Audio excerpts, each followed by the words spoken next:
del CISEN. Del CISEN, exacto, porque la hija del director del CISEN, y Cara maltratada hizo todo por callar, pero ella, que fue lo que expuso su caso en todas las redes sociales, dio una respuesta inmediata. Pero tú crees que entonces este ambiente, a veces pienso que el mal está suelto, esto que estamos viviendo día a día, ¿tú crees que esto hace que se incremente la violencia doméstica? ¿Tú crees que estos jóvenes, niños que ven en la televisión, o los adolescentes que saben que hay tanta impunidad, que estos políticos que han regresado, a pesar de que tú, en el caso de, por ejemplo, de Miguel Ángel Yunes, que has mencionado su nombre 27 veces en el libro Los demonios del Edén, y que está ahí, Miguel Ángel Yunes, o el propio, el que hablábamos al mediodía, Emilio Gamboa, que también lo escuchamos hablar con Nassif. En fin, ¿tú crees que esto, qué es lo que pasa? ¿Está el tejido social realmente muy afectado? ¿Tú crees que cómo vamos a poder salir adelante con todo lo que nos rodea, con toda la mierda, perdón la expresión, con toda esta atmósfera? ¿Cómo vamos a poder salir adelante? ¿Cómo explicarle a los niños que vivimos en un mundo como muy descompuesto? ¿Cómo podemos evitar esta violencia doméstica si a la vuelta de la esquina hay tanta y tanta violencia? Yo creo que estamos mejor que nunca. Y me explico antes de que se vayan de la sala.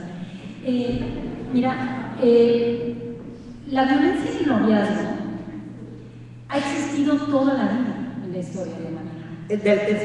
En los noviazgos. En el noviazgo. La violencia en el noviazgo que ahora estamos abordando desde las organizaciones civiles y que ahora estamos explicando en el periodismo y que ahora se está investigando, está plenamente documentada. Justamente a través de los centros de atención a víctimas y los refugios que se abrieron desde hace 18 años en México.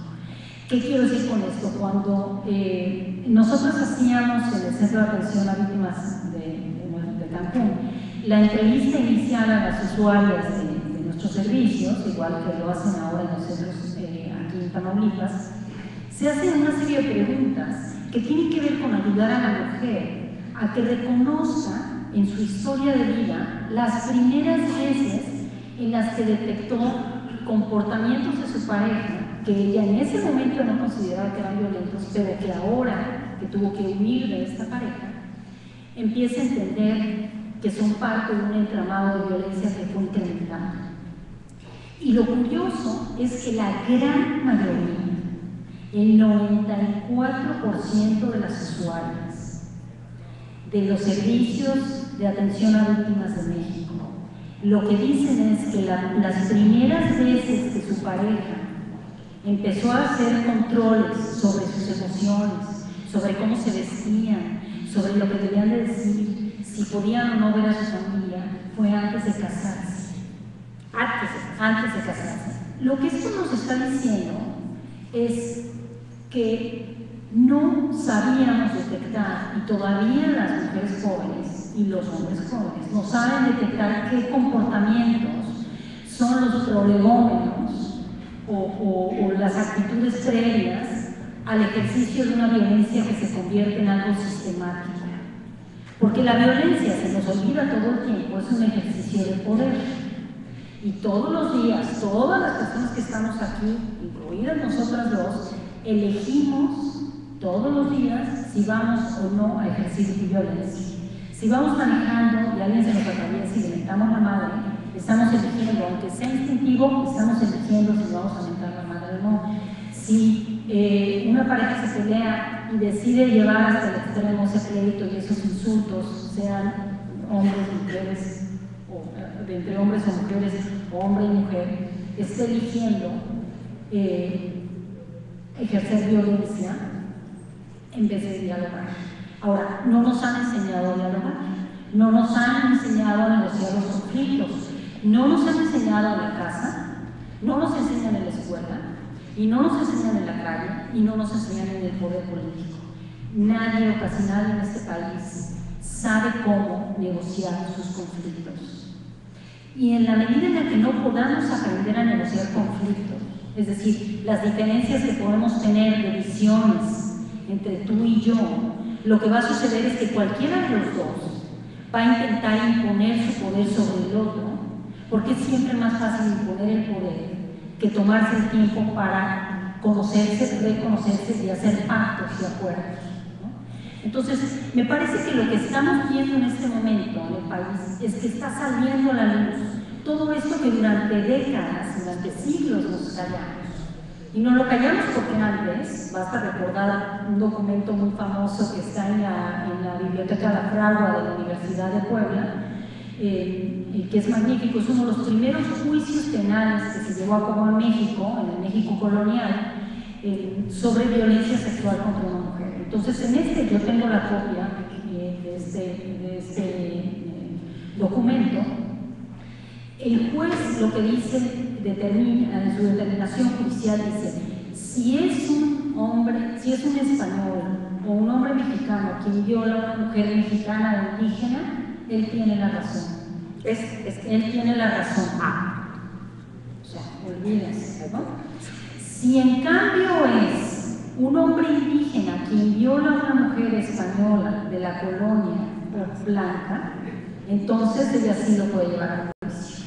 Entonces, lo que estamos viendo aquí, es muy interesante estudiar estos documentos porque nos demuestran varias cosas. Primero, cómo funciona la dinámica del racismo, claro, pero también cómo funcionan las dinámicas del poder entre clases sociales. Entonces, un hombre que es gobernador puede golpear a su mujer, casi hasta matarla, o deprimirla a tal grado por el maltrato que ella se suicide y no pase nada, y solo sucede esto en un chisme entre élites, sin que nada suceda, justamente porque está poniéndose en acción esta dinámica de poder, en la que estos hombres que están en estos niveles son capaces de cometer este tipo de delitos sin que nada suceda, con impunidad brutal. Y ahora lo que pasa es que nos atrevemos a decir esto en público, y lo estamos poniendo sobre la mesa. Entonces, históricamente hemos acarreado todas estas nociones de que ningún conflicto es negociable, porque siempre lo va a ganar quien tiene poder. Y lo que queremos es decir, vamos a cuestionarnos en primer lugar cómo ejercemos el poder los hombres y las mujeres. ¿Qué significa el poder para nosotros? ¿Qué significa el poder para mí como individuo? Y a partir de eso, ¿cómo me hago responsable todos los días de mi vida sobre cómo lo ejerzo? Y en la medida en la que tengo más poder, soy o no violenta. Y si soy o no violenta, me hago o no responsable de mis acciones. Me parece que una de las cosas que estamos viviendo sobre este tema de la violencia del narco, de la violencia social, la violencia política, y de la violencia doméstica, del abuso infantil, es que todo está saliendo a la luz. Y está muy bien, porque tiene que flotar para empezar a limpiar y que quede el agua clara abajo. Yo estoy absolutamente convencida que nuestro trabajo como periodistas, como activistas, es justamente arrojar luz sobre la oscuridad, para que esa oscuridad se limpie. Es la única manera de volver a recuperar el agua pura que está allá abajo. Y además de eso, tenemos que aprender a erradicar la discusión sobre el Estado policiaco. Los hombres y las mujeres en México traemos una obsesión de hacer todo una persecución policial. Hay un caso de bullying, bueno, ahora le llaman bullying, pero pues en mi infancia se llamaba acoso, hostigamiento escolar, y yo fui víctima y también lo ejercí cuando aprendí karate y supe que ya estaba harta de que los niños me jalaran entrando en leña, ¿no? Entonces les di sus buenos canes. Entonces, claro, lo que ahora le llaman bullying, lo que hacen ahora es maltratan a una niña, lo sacan en video y de inmediato que la policía vaya y tienes esta sarta de brutos y brutas en todas las legislaturas de México pidiendo que se penalice con cárcel a los niños y las niñas de las escuelas. Y a muy poca gente, incluidos los padres y madres de familia, se les ocurre decir, vamos a empezar a promover la educación para la paz. Lo que tenemos que hacer es encontrar la raíz de esta violencia, que es una raíz cultural y un ejercicio equivocado del poder, y enseñarles a los niños y las niñas a negociar sus conflictos. ¿Cuál es su conflicto? ¿Cuáles son las diferencias? Es conflicto entre niños y niñas, los niños maltratan a las niñas, entre niños de cierta clase social con niños de otra clase social, si el niño es gay o no es gay. Tienes que entender la raíz del conflicto y a partir de eso enseñarles. Es decir, tenemos que cambiar nuestro discurso, como hemos hecho con el tema de la violencia contra las mujeres, y dejar de creer que esto es todos contra todos. La violencia no es todos contra todos, es el ejercicio equivocado del abuso del poder y el ejercicio equivocado de nuestras libertades. Es decir, creyendo que nosotros tenemos que imponer nuestras ideas y nuestros valores, que no son nuestros principios, que es distinto, abusamos de los demás. Y entonces creemos que todo el país está atropellado por una planadora de la violencia, y yo creo que no es así. Yo creo que todos los días cada individuo, cada persona elige. Y en la medida en la que nos damos cuenta de que todos los días elegimos, como un político elige llevar a cabo un acto de corrupción o detenerlo, todos los hombres y las mujeres elegimos si vamos o no a ejercer violencia o a someternos a ella. Bueno, no hay duda que en los últimos 20 años la mujer ha cambiado radicalmente. Ha cambiado en muchos aspectos. Está mucho mejor informada, más participativa, más ciudadana, más leída. Eso que nos queda clarísimo. Sin embargo, los varones no han cambiado. Están enojados. Los hombres están muy enojados. Lo vemos ahora con jóvenes, con muchachos. Por ejemplo, te puedo decir que en Valle de Bravo, donde yo voy prácticamente todos los fines de semana, hay una clase, un sector de la sociedad de Valle de Bravo que es muy privilegiada, muy privilegiada, que cuando llega el fin de semana llegan, esquían, se suben en estos especie de paracaídas y en la noche se van a Los Santos y comienzan a insultar y comienzan a, dicen ellos, vamos a convivir con los locales, dicen. Bueno, los locales son los que también están muy enojados con el turismo que viene del Distrito Federal y ensucia el lago, o quitar, están las albercas, estas grandísimas y todo. Y estos jóvenes, que yo los he visto, los he observado, están muy enojados y se pelean con la novia y siguen muy agresivos. Y yo veo que las jóvenes de ese mismo sector de la sociedad mexicana, los privilegiados, las niñas bien, no están tan enojadas. Tienen como más proyectos. Ellas no son violentas, les dicen, son mal habladas, hasta muy mal habladas, también se echan su cigarrito de marihuana, beben más ahora las mujeres que antes, pero no están tan enojadas. Dicen, tengo un proyecto, no se van a casar tan jóvenes, van a estudiar, van a salir fuera, tienen una beca, o ya se divorciaron. Son los hombres los que creo que no han cambiado. Son los varones, son esos adolescentes que son muy agresivos con las novias. Y las novias no están tan enojadas, no tienen que estarse reafirmando, y eso que las mujeres la hemos pasado mal durante tantos años que tuvimos que reafirmarnos. Pero ahora estas mujeres como que tienen más oportunidades en las universidades porque se les escucha más o tienen más acceso a tener trabajo. Tenemos periodistas como tú, como Carmen Aristegui, como Denise Dresser, como Denise Berger. En fin, las mujeres han ganado cada vez más terreno. Son los hombres los que no han cambiado. O sea, son los hombres que siguen pegándole a las mujeres.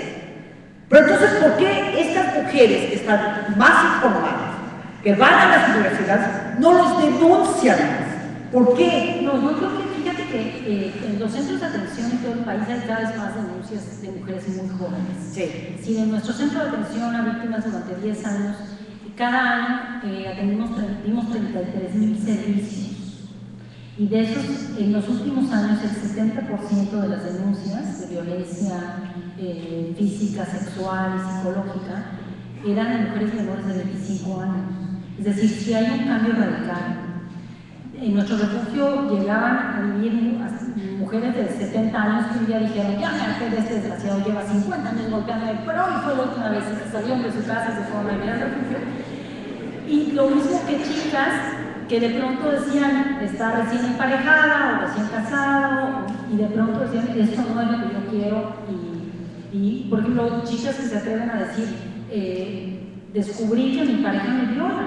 Es decir, el sexo, él es muy violento con el sexo. Cuando éramos novios era más amable y ahora de pronto esa fuerza todos los días, y entonces yo no quiero, y cuando aprendí, leí en algún lado en internet que las mujeres pueden decir hoy no quiero, y entonces el cuate dijo como que no, ¿no? Y entonces le salió el gorilita que llevaba dentro al hombre joven este, y entonces la violó, ¿no? Y cuando ella llega a pedir ayuda, no, le quedaba claro esto, pero decía, ¿pero cómo? No, aquí está la ley mexicana dice que se llama violación en el lecho conyugal, claro, y está penada. Ahora, ¿qué vas a hacer con eso? ¿No? Sobre todo en el Distrito Federal. Claro, no, y en Quintana Roo también, hay varios estados de la República donde ya está penalizada la violación en el lecho conyugal, porque está establecida en la ley, debería de estar también en Tamaulipas porque está establecida en la Ley General de Acceso a las Mujeres a una Vida Libre de Violencia. ¿Qué significa esto? Que esta ley tiene dos propósitos. Uno de ellos es que las mujeres aprendan que ellas son dueñas de su cuerpo y que el placer les pertenece, y que si un hombre las ama, no las viola, y que si un hombre está enamorado de ellas, tiene que aprender además a dar el placer. Es una obligación constitucional de todos los hombres aprender a dar el placer a las mujeres.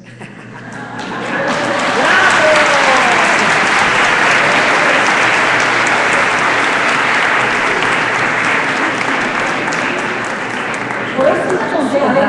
Es que no, de verdad esto es una tontería. Hablando oye, de eso lo dice la Constitución, yo lo voy a comprar mañana y lo voy a poner en mi Face y en mi Twitter.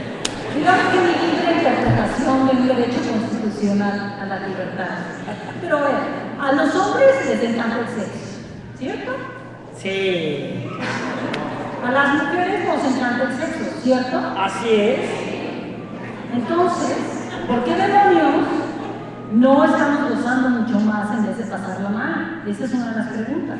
En este momento, en México, las últimas estadísticas del Observatorio Nacional de la Violencia Social y de Género nos dicen que las niñas mexicanas comienzan a tener relaciones sexuales a los 13 años.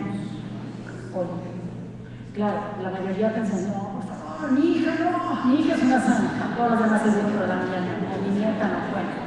Lo cierto es que entre los 13 y los 14 años comienzan a tener sexo las niñas, ¿no? Y los niños también. ¿Están preparados para tener relaciones sexuales y eróticas? Claro que no. ¿Por qué no están preparados para empezar? Biológicamente, evidentemente están listos, pero no están emocionalmente ni psicológicamente, porque no estamos dándoles educación sexoerótica, no les estamos dando educación para el amor, ¿no? Y entonces, claro, de pronto a los 13 y 14 años tienen sexo como por ya pasar la página. Yo doy muchos talleres y cursos con adolescentes en las escuelas, y es súper interesante porque les hago la misma pregunta a los niños y a las niñas sobre sexo, y al final no saben nada, ¿no? Saben muy poco. Pero lo que sí es que tienen mucha presión social para tener sexo, pero luego no saben ni qué demonios es eso. La mayoría de los hombres en el mundo no saben encontrar el punto G. ¿Se fijan cómo nos desviamos de la violencia política? Temas mucho más interesantes que tienen que ver también con esto. La mayoría de los hombres que dicen que les encanta el sexo no saben tocar un clítoris. Y la mayoría de los hombres que quieren que sus parejas les hagan sexo oral no tienen ni idea de cómo pedírselo ni cómo explicarles a sus parejas lo que a ellos les gusta. Entonces, imagínense ustedes en cosas tan elementales como la relación amorosa y erótica entre una pareja, que parte del desconocimiento y de la diferenciación, de los silencios y de la imposición de ideas, y de la ofensa de pues es que a ella no le gusta, cantidad de hombres que a ella no le gusta el sexo oral, y le has preguntado por qué. No, pues ¿cómo le voy a preguntar? O sea, tú quieres que ella te haga sexo oral, pero no le quieres preguntar porque Dios me libre. A ver. Y eso es lo que nos pasa con todo lo demás. No nos atrevemos a hablar de las cosas más elementales que nos permiten comunicarnos y conocernos como pareja, como seres humanos, como amigos, como amigas. Pero al final de cuentas, todo el tiempo estamos llevando a cabo estas relaciones eróticas, sexuales, físicas, afectivas, laborales, en la incomunicación. Cada quien piensa que da por hecho que el otro o la otra debe de saber satisfacer tus necesidades. Y todas las necesidades, no solamente estoy hablando de la sexualidad, estoy hablando de todas las demás. Nuestras necesidades afectivas, nuestras necesidades eróticas, por supuesto, nuestras necesidades de afecto en lo familiar, de respeto. Las mujeres necesitan admiración, está comprobado científicamente que las mujeres que se sienten más admiradas y respetadas por su pareja tienen una vida erótica mucho más feliz y sana. Lo que esto nos dice es que son parejas que se comunican y que los hombres las ven como iguales, como seres humanos, dignos de su respeto, de su admiración, del reconocimiento de sus libertades. En la medida en la que somos más capaces de reconocer nuestras libertades y la de las y los demás, somos capaces de comunicarnos mejor. Y entonces volvemos otra vez al tema de la violencia de la pareja y de la violencia en el ámbito doméstico y de la violencia contra los niños y las niñas. Si tú sigues creyendo que imponer tu poder sobre los otros y las otras va a hacer tu vida mucho mejor, estás equivocado. Siempre tu vida va a estar mucho peor que antes, siempre vas a ser más infeliz y tus hijos e hijas no te van a querer. Entonces, por esa falta de diálogo, por esa falta de mutua comprensión, de respeto, yo me pregunto, ¿por eso los hombres se van con las prostitutas? A ver, ¿quién quiere contestar? No, a ver, yo creo que, ¿por qué siempre me ha intrigado desde que soy adolescente, por qué los hombres se van con las prostitutas y por qué ha crecido tanto la prostitución? Porque sí es cierto que acabas pues de escribir sobre esta mujer Alejandra que vendía a las mujeres, que tú te la encontraste varias veces ahí peleando por los derechos humanos de las prostitutas. ¿Por qué se ha incrementado entonces tanto la trata? Digo, todo está relacionado con todo. Todo está correlacionado. La desigualdad de género, la desigualdad entre hombres y mujeres, lo que hace es incitar y concitar a que haya más desigualdad y más violencia y más maltrato y más imposición del poder, tanto de parte de los hombres que ejercen violencia como de las mujeres que ejercen violencia. Es decir, la desigualdad nos hace que haya más desigualdad y la igualdad provoca que haya más igualdad y más equidad, y por eso tenemos que comenzar a hablar de igualdad y equidad, en la equidad en lo político y en lo público. Aquí tendríamos que regresar al tema de la masculinidad, que te preguntabas hace un rato, ¿por qué están tan enojados los hombres? ¿No? Exacto. Cuando escribí mi más reciente libro publicado, que se llama Esclavas del Poder, durante 5 años estuve dándole la vuelta al mundo y investigando las redes de trata de personas. Quería entender cómo funcionan estas redes en los diferentes países y en los diferentes estados de la República. Y en algunos lugares, para poder entrevistar a los clientes, tuve que disfrazarme de prostituta, me disfrazé de bailarina, bailé un par de antros, para entender cómo funciona la dinámica, qué tipo de clientes entran, cómo son los hombres. Evidentemente no ejercí la prostitución, pero tuve que disfrazarme, hay que aclararlo, ¿verdad? Pero esto fue una experiencia muy esclarecedora, porque vivimos en una cultura universal en la que históricamente, desde tiempos bíblicos, como dirían por ahí, las mujeres se dividían en 3 tipos, ¿no? Las madresposas, es decir, aquellas mujeres que van a ser madres, esposas, buenas, puras, que deben llegar vírgenes al matrimonio. Las putas, que son esas que son las mujeres públicas, prostitutas, no se vaya a ofender a alguien, las prostitutas, las prostitutas que son las únicas mujeres, léanse la Biblia, a quienes crean que dicen que la leen, pero no la leen de verdad, las únicas mujeres públicas eran las prostitutas. Un hombre público es un político, sino que los políticos. Y una mujer pública es una prostituta. Claro. Esto es cultura, es construcción de preceptos culturales, ¿no? Entonces, y luego tienes el otro tipo de mujer que son las monjas, casadas con Dios, ¿no? Y al servicio de los curas, sacerdotes y demás. Así es. Y entonces, en una cultura, en la judeocristiana, en la que por supuesto también los musulmanes están integrados en esta cultura, en una cultura en la que los grupos de mujeres están divididos tan claramente en tres, digamos que, espacios, ¿no? Donde pueden pertenecer a tú vas a hacer así, tú vas a hacer esto. Entonces, ¿una qué opciones tiene? ¿No? Yo sí de adolescente decía, bueno, ahora, ¿cuál es mi opción? Monja ni ya, ¿no? Madre esposa, pues no estoy muy segura, ¿verdad? Entonces, ¿cuál me queda? ¿No? Y digo, no, claro, yo prostituta no. Entonces, claro, de que periodista.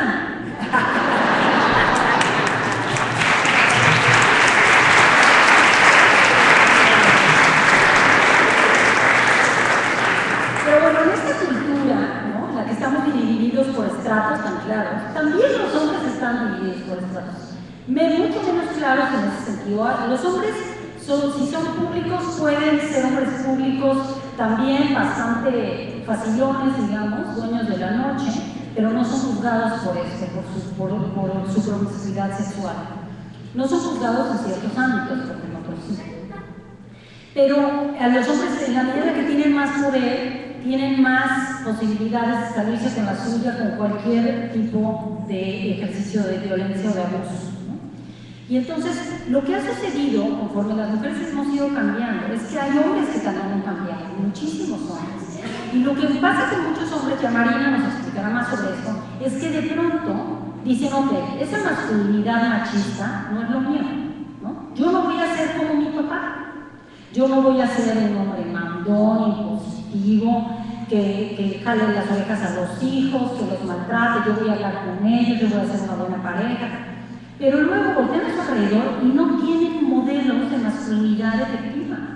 Las mujeres que se quieren liberar de estos modelos tradicionales de mujer, voltean a su alrededor y encuentran a miles de mujeres empoderadas a quienes admirar, en muchos ámbitos. Y en cambio los hombres encuentran muy pocos modelos efectivos de masculinidad positiva, ¿no? Que no sea machista, que no sea sexista, que no sea violenta, que no sea abusiva, que no sea corrupta. Y de pronto tienes a una gran cantidad de hombres viviendo como parias, ¿no? Así de, bueno, ¿yo dónde encajo? ¿No? ¿Dónde encajo? Y es lo que les está pasando, no encajan. Y entonces se empiezan a aislar, pero tampoco están tomando acción. Y ese es la gran Por eso están tan enojados.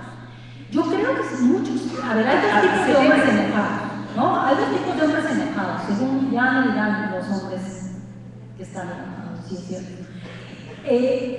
Yo creo que hay dos tipos, los que están enojados porque están muy frustrados, porque ellos no son ese tipo de hombre violento, corrupto, corruptor, que se aprovecha de la tiranización de la política, de la sociedad, de la corrupción empresarial, etcétera, pero que tampoco se siente como en un ámbito de seguridad con otros hombres y tampoco encuentra muchos hombres que piensen como él, y ese se queda aislado. Y luego está, y a lo mejor no está enojado, pero está aislado ciertamente como un paria, digamos, de la masculinidad. Y luego tienes estos otros que están enojados, porque no están enojados, como se dice en francés, están encabronados. Y están muy encabronados, porque las mujeres cambiamos nuestro modelo de comportamiento, porque estamos tomando el poder de una manera distinta, porque nos estamos uniendo en redes para cambiar el país, porque estamos descubriendo otras formas diferentes de ejercer el poder de una manera no abusiva. Y eso significa, desde su perspectiva, que tenemos un poder que para ellos es incomprensible. Y entonces... Y que los hace sentir de alguna manera desplazados y disminuidos. Y eso enoja. Y eso enoja mucho. Entonces uno tan enojado, pues entonces si no se va con las prostitutas, pone el canal a partir de las 12 de la noche, el canal ya sabes cuál. También se han incrementado tanto los canales de televisión. Yo me duermo muy tarde, sufro de insomnio. Y entonces estoy a las 12 de la noche y de repente, órale, ¿qué es esto? ¡Órale! ¿Cómo llórale? Más cerca, ¿y cómo? Se ha incrementado enormemente los canales pornográficos. Pero no, a partir de las 12 de la noche ya tienes como 7 u 8. Eso también tiene que ver con los tiempos que estamos viviendo, y tiene que ver con el machismo, y tiene que ver con la violencia, y tiene que ver con la prostitución, y tiene que ver con la trata. Son demasiados factores, demasiados focos encendidos que algo nos está indicando. Y eso es lo que me preocupa, y me preocupa para las nuevas generaciones. Yo te voy a contar una anécdota. Cuando estaba haciendo este libro de Esclavas del Poder, lo cuento en el libro, Me impresionó muchísimo porque en algunos lugares, como en República Dominicana, hay algunas zonas hoteleras, VIPs, donde van los hombres empresarios, se juntan, van a jugar golf, a cerrar negocios, y el propio hotel incluso es un prostíbulo VIP donde las chicas se les ofrecen con una carta, como un menú de comida, pero con mujeres.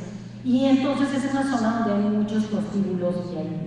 Entonces, en uno de ellos, gracias a que me ayudó a infiltrar una mujer que salió de la prostitución hace muchos años y ahora es activista por los derechos de las mujeres, me puse mi disfraz y me metí en lugar. Como todas las mujeres que están ahí en el ejercicio de la prostitución tienen 18, 19 años o 20, pues yo era la super ruquita. Entonces yo llegué vestida pues, a la usanza, ¿verdad? Pero lo que les decía es que yo ya estaba retirada, yo ya estoy grande, yo estoy retirada de esto, pero pues nomás vengo aquí a echar un tequila para recordar los viejos tiempos. Y fue muy interesante porque pude platicar con muchísimos clientes, con muchos hombres clientes de prostitución, y no son tus típicos clientes que te imaginarías o que todo el mundo cree que se ven en la cantina o en la pulquería, ya no.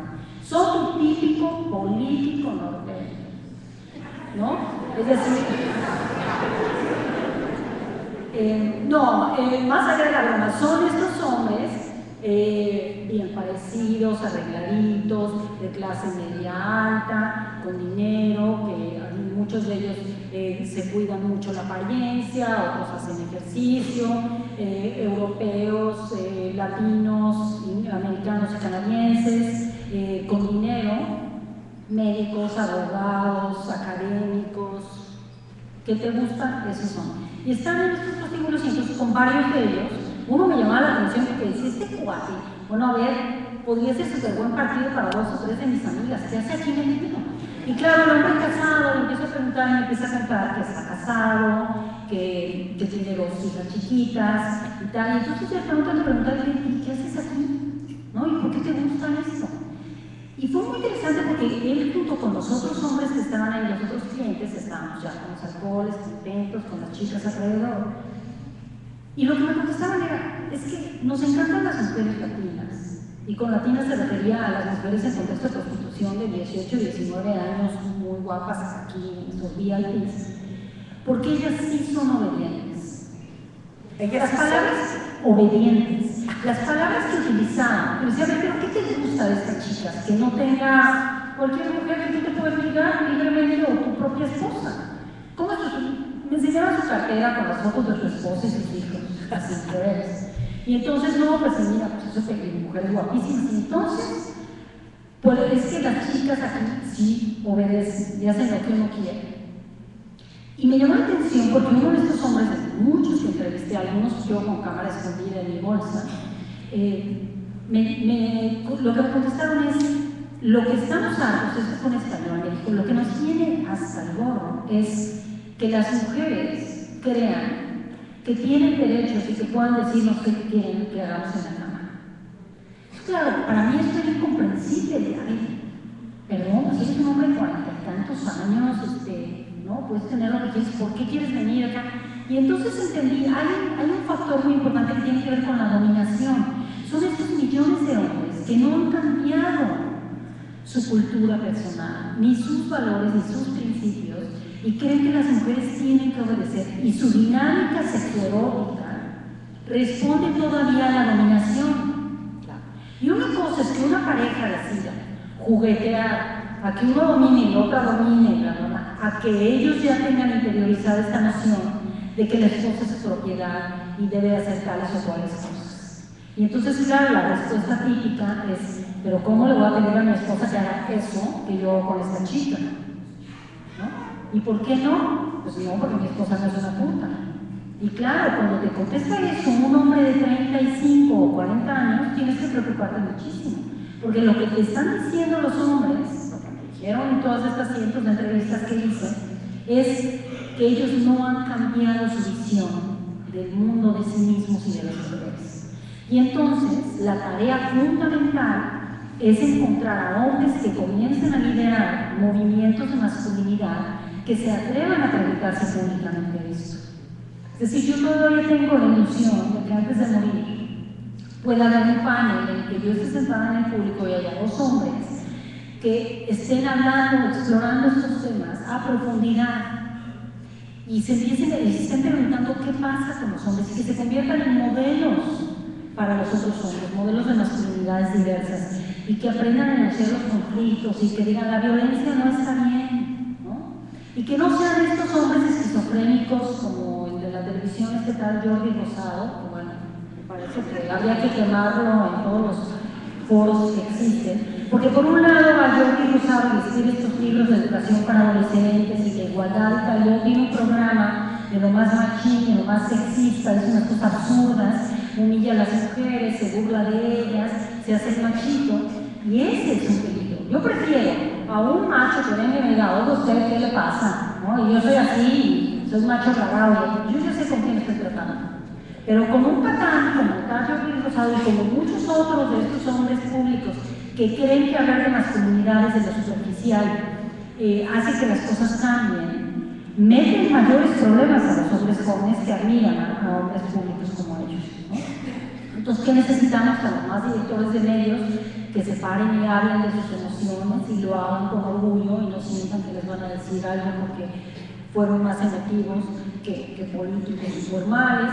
Necesitamos a más académicos que empiecen a cuestionar la masculinidad, a médicos que se posicionen en estos temas, es decir, a los hombres que tienen acceso al poder y que son escuchados en sus ambientes, más papás que hablen de sexualidad con sus hijos, que hablen del amor con sus hijos hombres, para que empiece a cambiar la cultura del machismo y para que se erradique la violencia, ¿no? Por supuesto que muchas más mujeres también, pero las mujeres sí se están implicando por millares, ¿no?, en este tema de cómo erradicar la violencia. Y también muchas están cuestionando cómo yo ejerzo la violencia y por qué la ejerzo. Y están descubriendo que ellas fueron víctimas de violencia en infancia y que aprendieron que ese es el único modelo existente y es el único modelo que funciona en un mundo tan violento. Entonces, si ya están las mujeres en este camino, pues ahora falta que se sumen los hombres, ¿no? Y que vayan firmando. Aquí afuera vamos a ponerles una hoja, por favor, los que quieran firmar, aprovechando. Sí, yo el otro día,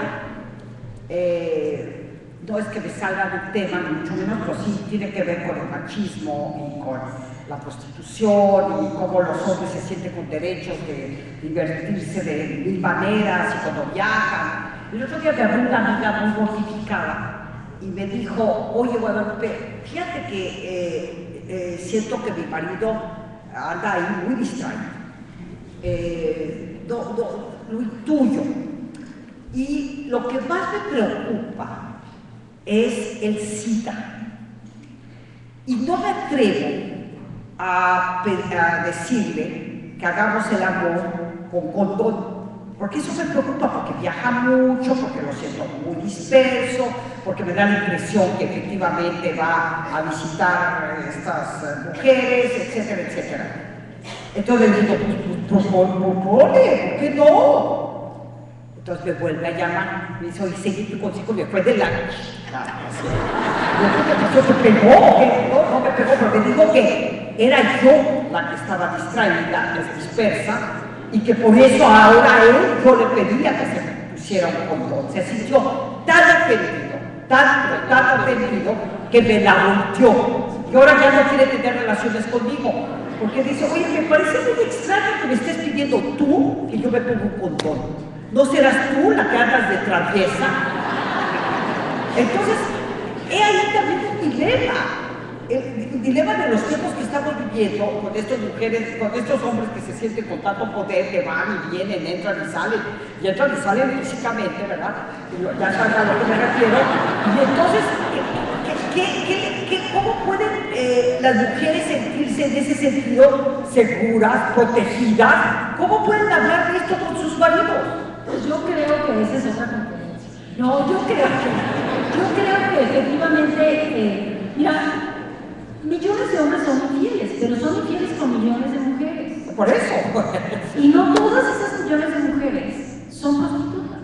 Es decir, también nuestra cultura machista nos ha educado para creer que los hombres son infieles por naturaleza. Por tonterías, por ahí, y es por calentura, pero eso está muy claro, está también científicamente comprobado. Pero también las mujeres son infieles por lo mismo. Es decir, cada vez encontramos encontramos a más mujeres que tienen relaciones extramaritales, extraconyugales o extra pareja informal, justamente porque están buscando experiencias eróticas más gozosas, están un poco aburridas con sus relaciones, etc. Entonces este es un asunto de comunicación de pareja, que creo que tiene muchísimo que ver también otra vez con la educación psicoerótica y con la educación amorosa que tenemos o no tenemos. Es decir, si tú tienes una pareja y dices, a ver, usas condón y no me cuentes, pues eso es un buen acuerdo, ¿no? Si estás dispuesta a que tu pareja dé la vuelta por allí, ¿no? Yo tengo una amiga que tiene como 30 años casada, me dijo, mira, yo desde la menopausia,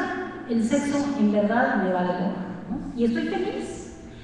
Pero, pues mi marido no tiene por qué pagar, entonces yo fui y le compré una caja de condones, y le dije, mira, mi vida, no usa condón y no me cuentes. Pues suena muy dramático, pero bueno, hay quien puede hacer eso. Ahora, yo no conozco a ningún hombre que se atrevería a decir, fíjate que yo estoy andropáusico, porque esa es otra conferencia. Esa es otra conferencia. A los hombres les da la andropausia y les da durísimo. Les entra la crisis del hombre maduro y se les baja la libido, y les da depresión, y empiezan a beber de más. Y no, nada más, aunque le canten el himno nacional, nada. Pero de eso no se habla tampoco, ¿no?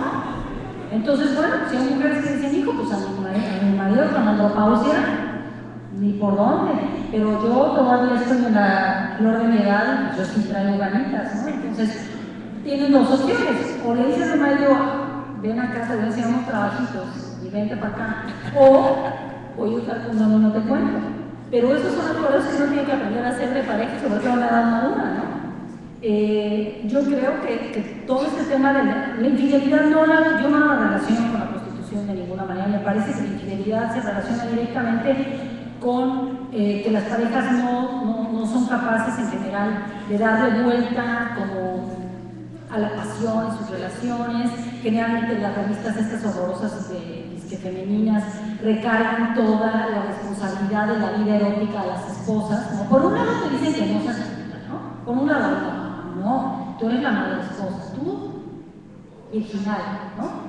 Y luego, ya que pasaron 10 años, el esposo dice, bueno, pues, ¿no? ¿Qué vas a hacer? Y entonces una se compra el cosmopolita, mirándole la boca, y entonces todas así, póngase un negriller rojo con maillón, con hielo. Entonces de repente, no que tenía que ser virginal, ahora resulta que ya 10 años después de casada ya no debo ser virginal, ahora ya no pertenecer al otro grupo social, ¿verdad? Entonces, claro, las mujeres no estamos educadas así, en general. Sin embargo, también lo que se ha incrementado mucho tiene que ver con todo lo que tú escribes, con todo lo que, con los cambios de la mujer, que yo diría que muchas de ellas ya se dieron permiso de ser felices, que ya no tienen tantos fantasmas, ni que tienen tantos gatos en la barriga. Lo que se ha incrementado igualmente son los sexos. Y yo he visto, ahora la Zona Rosa es impresionante, es una cadena, mi marido y yo entramos a una de ellas, y es una cadena que me contó esta empleada que tenían como 400 sucursales en toda la República, y entonces y le pregunté quiénes son sus clientes. Son las mujeres, son las mujeres que van y compran, no sé, vibradores o juguetitos, patitos, en fin, ya ves que hay de muchas maneras, ¿no? El patito que... Hay unos patitos buenísimos también, lo máximo. Es cierto que también eso ha sido un cambio en la sociedad mexicana, que me parece muy saludable. Muy saludable. El otro día que fui a casa de una amiga, y dije, oye, ¿cuántos patitos tienes ahí? No para mis nietos. ¿Qué nietos? Tenían pilas. Digo, ¿cómo pilas? ¿Se la tina? ¿Se van a electrocutar? ¿No? Bueno, y es cierto que hay en ese sentido como mucho, hay más libertad, menos sentido de culpa, más gana de disfrutar, que tú también has escrito mucho de esto, sobre tu cuerpo, sobre el erotismo, sobre el amor. Yo creo que ese es un plus que podemos darle la bienvenida. Y literalmente le podemos dar la bienvenida.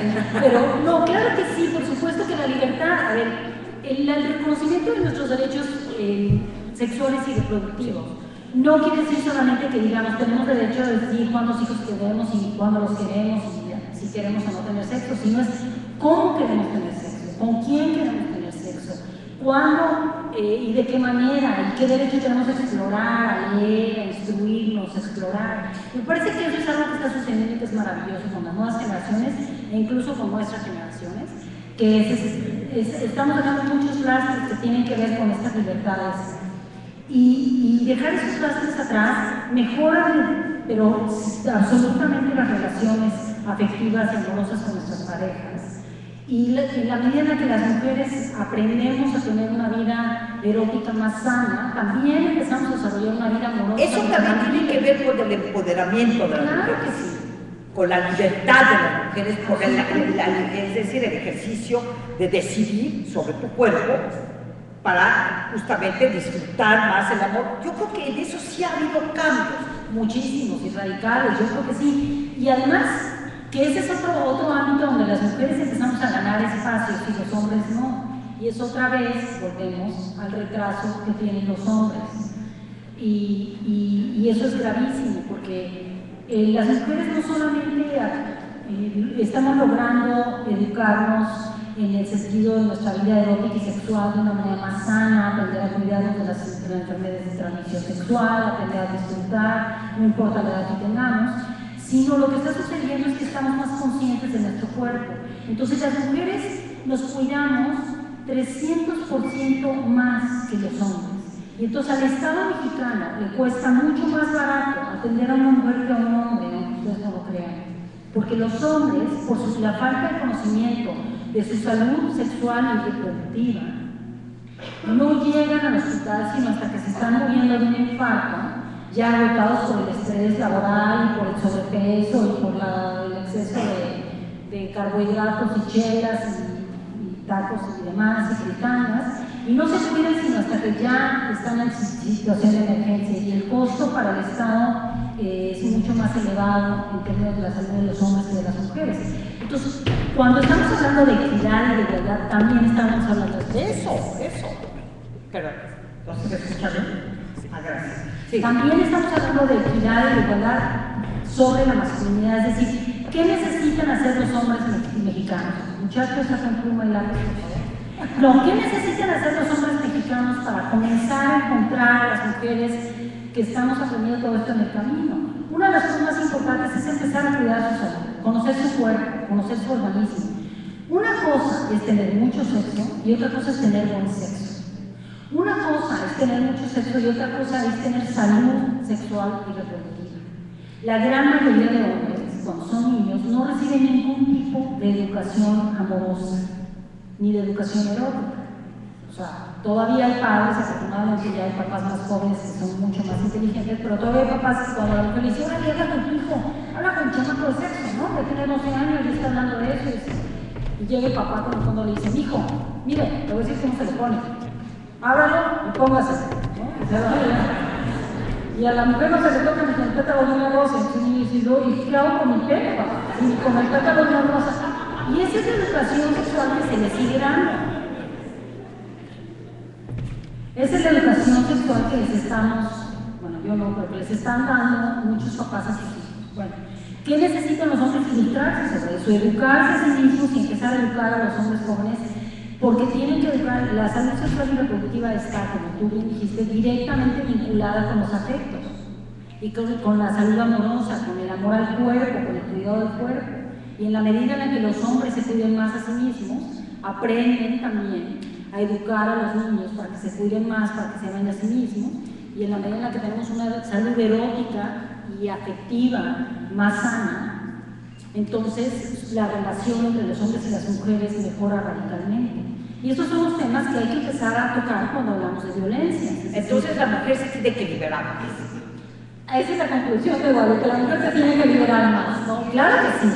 Se tiene que liberar mucho más para que precisamente establecer esa relación de confianza de los hombres. Tenemos que ser, yo creo que si hemos tenido la oportunidad de cambiar tanto, de evolucionar, de entender mucho mejor las cosas, si ahora nos sentimos más seguras, somos más escuchadas, pues ser generosas con nuestra pareja, con los hombres y reeducarlos. O con las mujeres, para las mujeres. Y con nosotras mismas, o con nosotras mismas. Pero sí, por supuesto que nos tenemos que liberar más, pero también los hombres se tienen que liberar más. Es decir, tienen que empezar a educarse sobre sus afectos, cómo ejercen los afectos, cómo ejercen el poder, cómo cuidan su cuerpo, qué tanto saben de su sexualidad, qué tanto saben de su cuerpo, qué necesitan. O sea, hay muy pocos hombres en el mundo que se atreven a sentarse con su pareja y decirle qué cosas les gustan, más allá de la broma y el choteo y las generalidades, qué cosas les gustan en términos de los afectos eróticos. Muy pocos se atreven.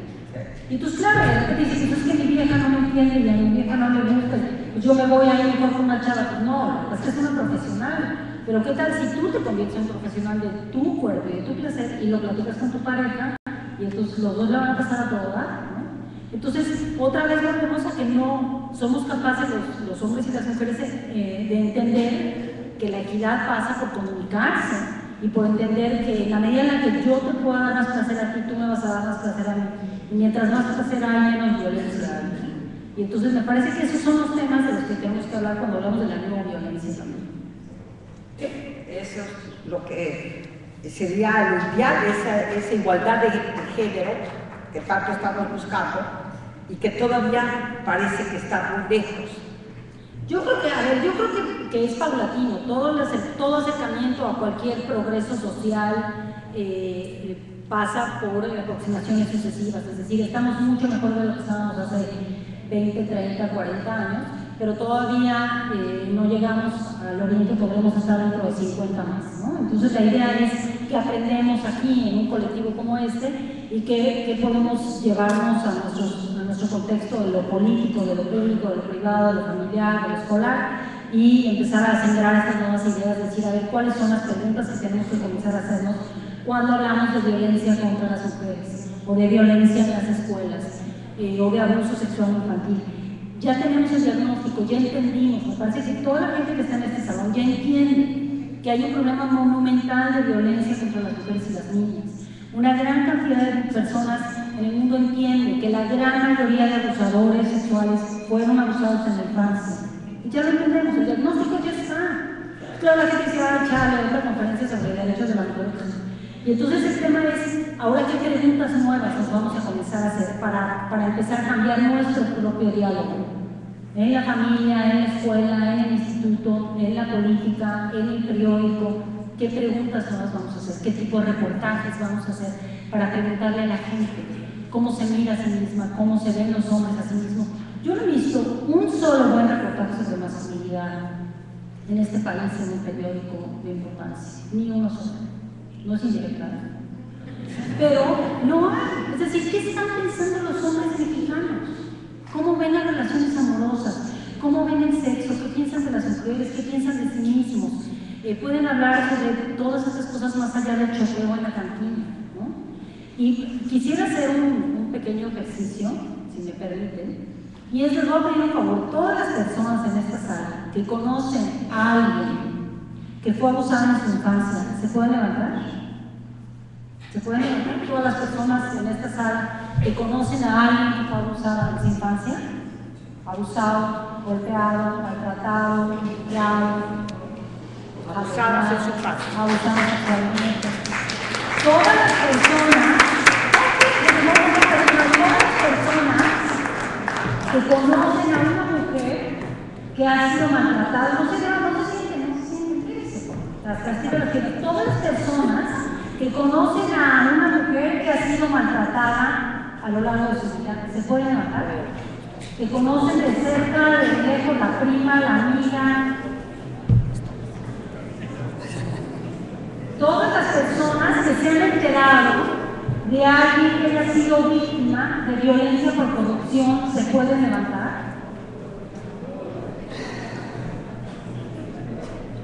Todas las personas que sepan de alguien cercano en el vecindario, en la comunidad, que haya sufrido violencia sexual, ¿se pueden levantar? ¿Pueden voltear, por favor? Si no se sienten, volteen. Todo el país, todos los hombres y las mujeres somos sobrevivientes de diferentes violencias. todas y todos. No somos la excepción, somos la regla. Y cada quien tiene que encontrar su manera, su discurso y sus propias preguntas para encontrar la salida de toda esta violencia. La violencia sí comienza en el hogar y sí comienza en la infancia y sigue en el ámbito de lo familiar y está en las relaciones amorosas. Y estamos aquí justamente para atrevernos a empezar a hacer las preguntas. Muchas gracias,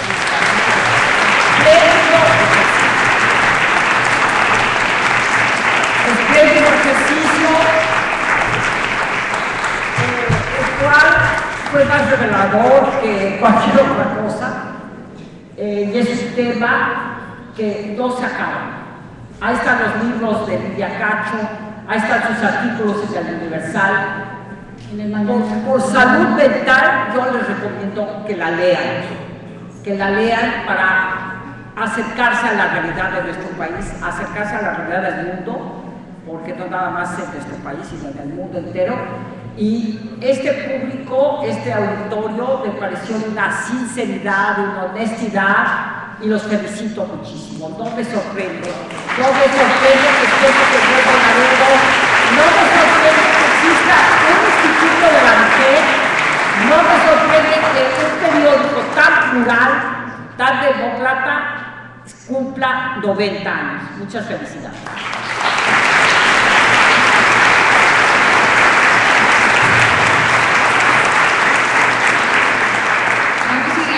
Los 15 minutos para preguntas y respuestas.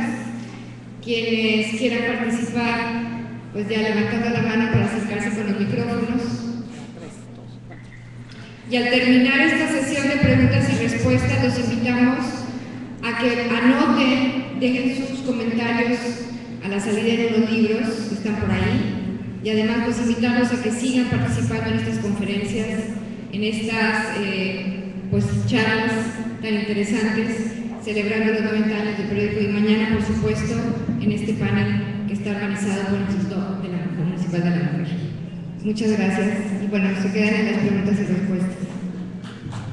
Buenas tardes. Felicitando a la familia Cantú, de Ámbar, a Dominica, de Ámbar Martínez, que son instituciones en nuestra ciudad y en nuestra comunidad. Gracias, Lidia. Gracias, doña Guadalupe Loesa. Pienso que esta tarde es una tarde de iluminación para muchas mujeres en el área sexual, ¿verdad? Y que se expresó. Pero mi pregunta, mi consternación es la siguiente.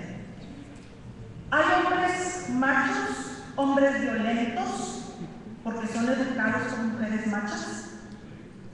Hemos visto en la historia, últimamente, ¿verdad?, en el paso de los años, cómo educa una mujer a un hijo. Al hijo hombre, no a la mujer, al hombre. No, mijito, usted no se mueva, no, yo le limpio, yo le recojo, yo esto, yo lo otro, yo. ¿Qué? No se deje, no se deje. Ahí comienza la educación, ahí comenzamos a instituir la educación de los hombres dentro de la casa. Y nosotros, como mujeres, yo soy de una familia de puras mujeres, entonces en mi casa, sí, nos educaron, pero como hombres. Ustedes piensen, hablen, opinen, estudien, siempre fue así. Pero en las casas de los hombres es diferente. Yo me casé con un hombre educado por una mujer no machista. Y los que me conocen saben, me encanta barrer, trapear, limpiar, ¿sí? Así es. Por eso tú solo te acabas de contestar. No todas las mujeres se educan dentro del machismo. El ejemplo que te puedo poner para evitar ese tipo de comentarios es muy peligroso regresar la responsabilidad a las mujeres, a todas las mujeres. Y el ejemplo más sencillo es, ¿qué sucede en una comunidad donde un líder de un cártel impone su cultura, impone su poder y decide que toda la comunidad va a vivir bajo las reglas de ese cártel? Y entonces la gente comienza a responder a esa dinámica, porque cuando no obedece, la matan. Cuando no obedece, la golpean. Cuando no obedece, la secuestran. Cuando no obedece, le cortan el cachito al hijo, ¿no? Y entonces, a lo largo de décadas en México, la gente ya aprendió que al narco se le obedece.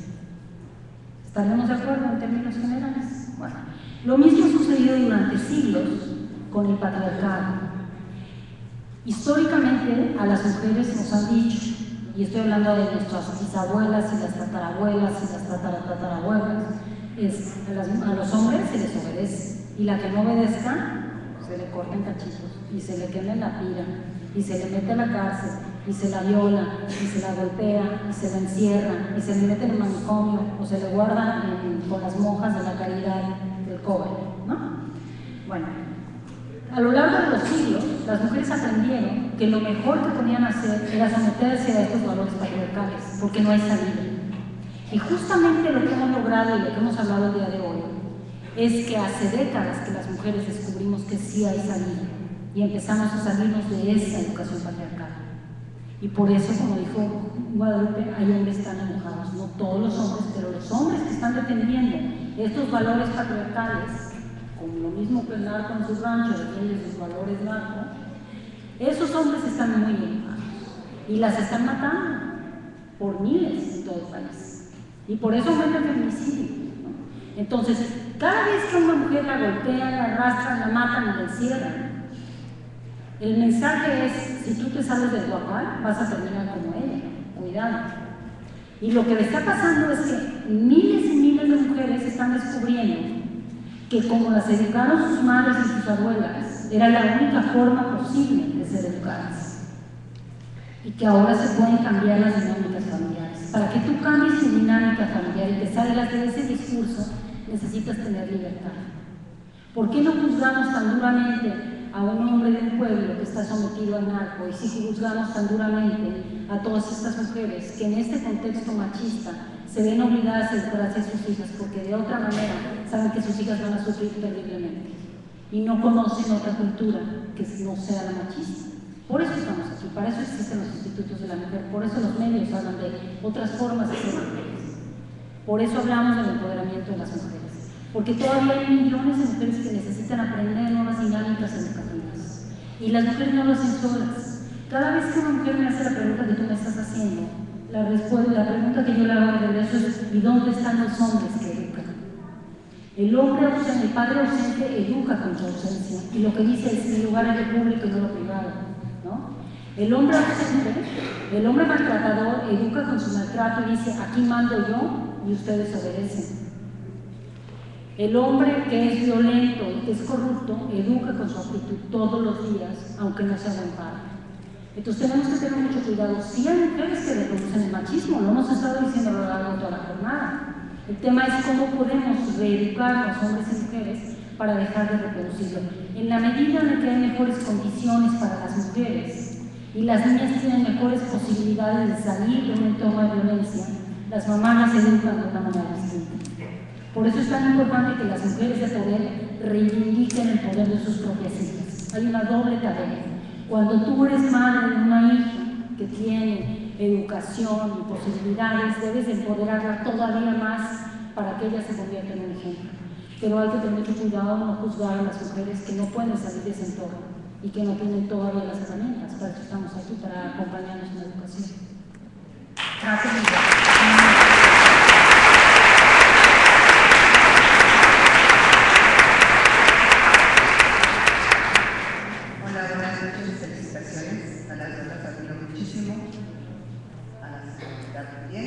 Porque tienen muchos y bien puestos.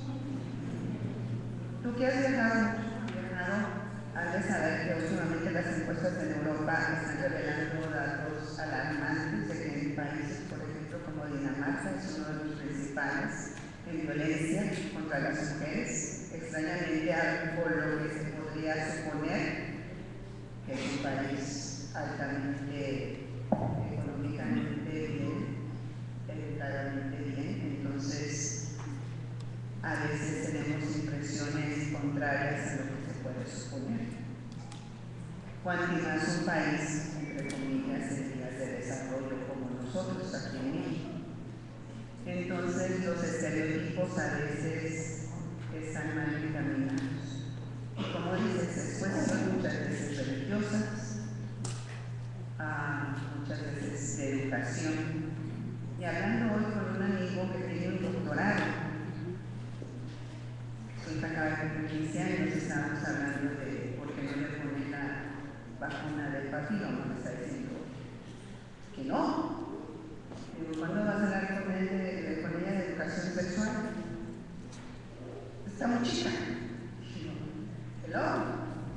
Oye, ¿cuántos riesgos corre una criatura? Corren los mismos riesgos niños y niñas en abuso sexual en casales. ¿Cuándo va a estar?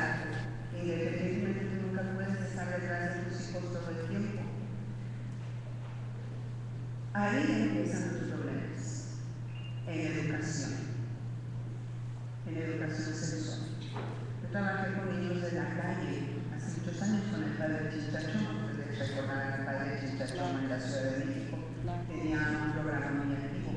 Muchos de los niños de la calle salían de sus casas por abuso. Ahí están los problemas, en educación, que a veces no le prestamos la suficiente atención a la educación. ¿Cuándo vamos a hablar a nuestros hijos de educación sexual? Lo que estabas mencionando. ¿Cuándo le va a hablar un padre a su hijo de educación sexual? ¿Cuándo le va a hablar una madre a su hija de educación sexual? ¿Cuándo es el tiempo necesario para hablar con su hijo de educación sexual? Mi abuela siempre estaba fuera de los baños de hombres diciendo, ya vas a salir a mi hermana, porque corre el mismo riesgo. Tú, perdón la interrupción, tú vives aquí. Yo soy de la Ciudad de México, estudié ¿Pero trabajas aquí? Estoy ahora viviendo en Laredo. ¿Perdón? Estoy viviendo ahora en Laredo. Ok, pero trabajas con algún grupo comunitario. Pero estoy al tanto de pues ahí está, tienes mucha claridad. ¿Por qué no te invito a que participes de voluntaria con los grupos de educación para adolescentes y eso? Sí, me interesa, porque por ejemplo, ves las casas Apúntese a mí, por favor. ¿Qué es eso? Son las redes, ¿sabes qué redes? Tú tienes el conocimiento también ahí. Por ejemplo, yo les 5 contra 1 y es normal. Hace poco acaban a una mujer que tenía una relación con otra persona que no era de su casa, el jurado dijo que la tenían que poner en un árbol y la violaron y nadie Sí. por ser de otra casa tenía otra. O sea, ¿las mujeres no tenemos derechos? No, sí tenemos derechos. Sí tenemos derechos, pero todavía sufrimos a raíz de todas estas situaciones por ser mujeres y no nos damos cuenta nadie, porque no nos educamos. No, yo perdón que te interrumpa, sí nos damos cuenta, tenemos que tener cuidado con el lenguaje. No, a lo que me refiero es que porque a veces no estamos informados, pensamos que no. Pero mira, este salón está lleno de personas que se quieren informar. Gracias.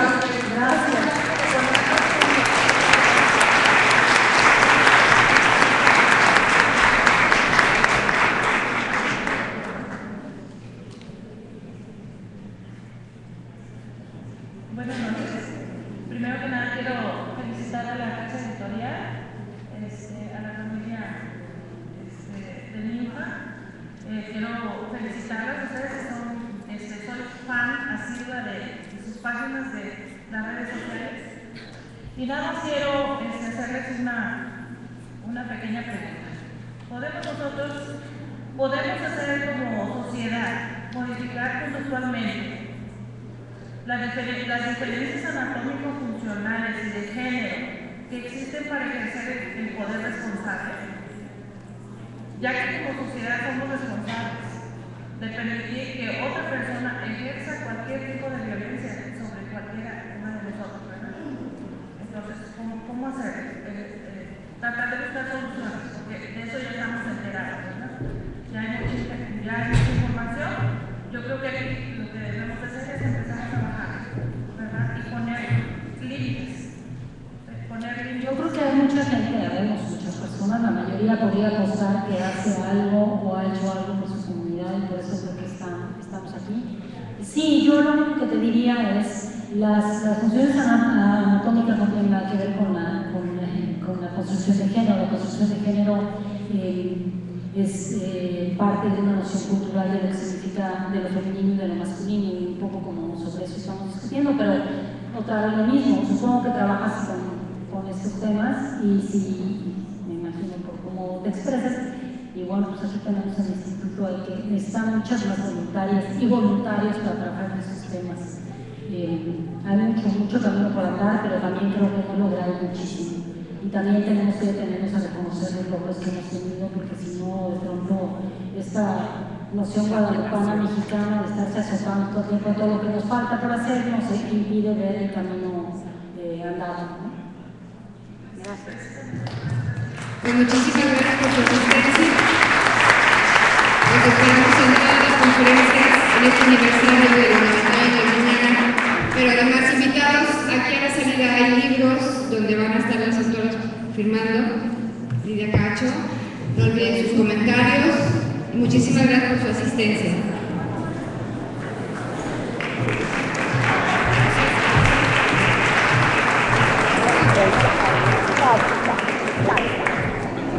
No sé qué le pasó. Oye, no tenía que leer tus libros.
soy